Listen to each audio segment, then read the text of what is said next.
Ito, Ford Ranger yung sasakyan na gagawin namin ngayon. So, ang concern kasi nito yung aircon no?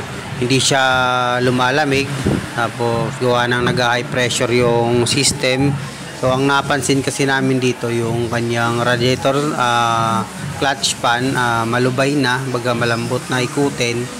So, saka wala na siya ganong mahina na yung binubuga niyang hangin, kaya papalitan po natin siya ngayon ng clutch pan assembly. So yun, pag magpapalit tayo, tatanggalin natin tong upper hose.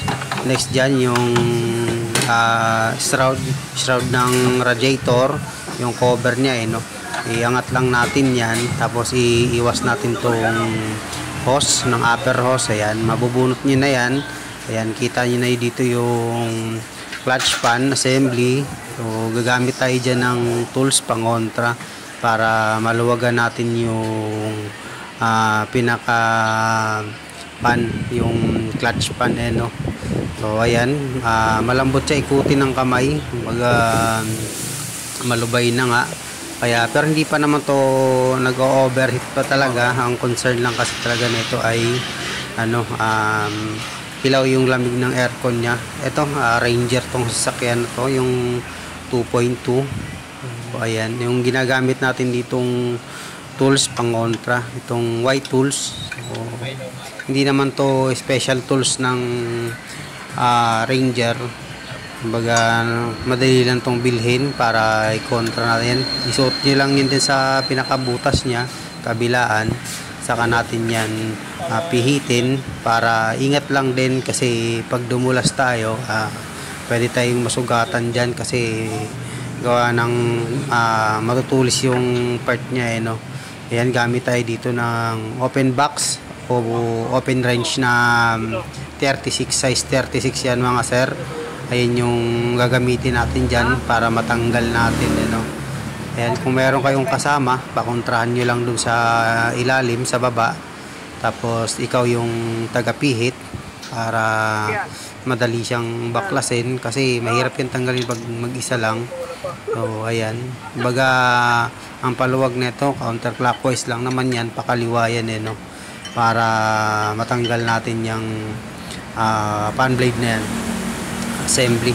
Ito hindi kasi to nalalagyan ng ng silicone oil, hindi siya repairable no. Kumbaga pag palit na talaga yan ng buo. O ayan, tulak lang natin yan para maluwagan.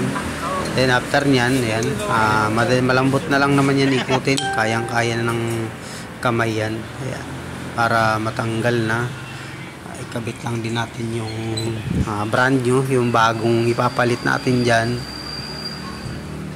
Ito. Tapos pagkukumparahin lang natin yan kung same sila, para sila ng laki ng fan blade, kung ilang peraso yan. Then kakabit na natin. So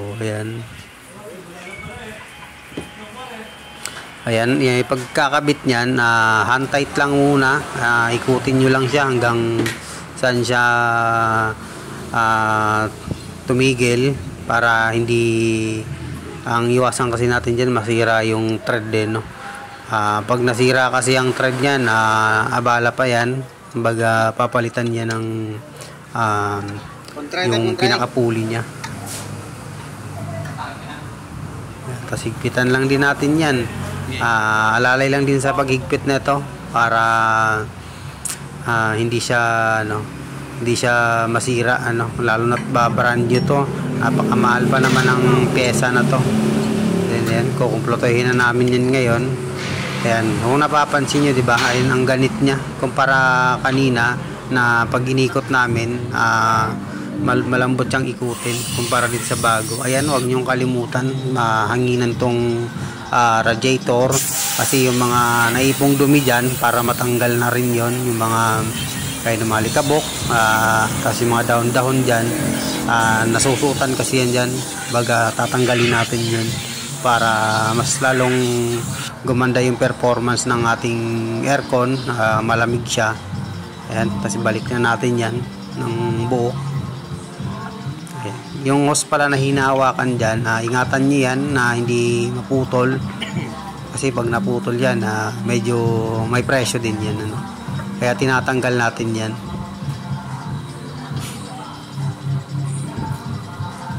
Ayan. Tapos yung kita niyan, yung maliit na parte na yon para yun dun sa ilalim. Yan, diba? O, kitams, okay na o. Working na yung kanyang aircon. Malamig na yan dun sa loob. So, ayos. Na-repair yan. Malakas na yung hangin. Kinapa ako dyan.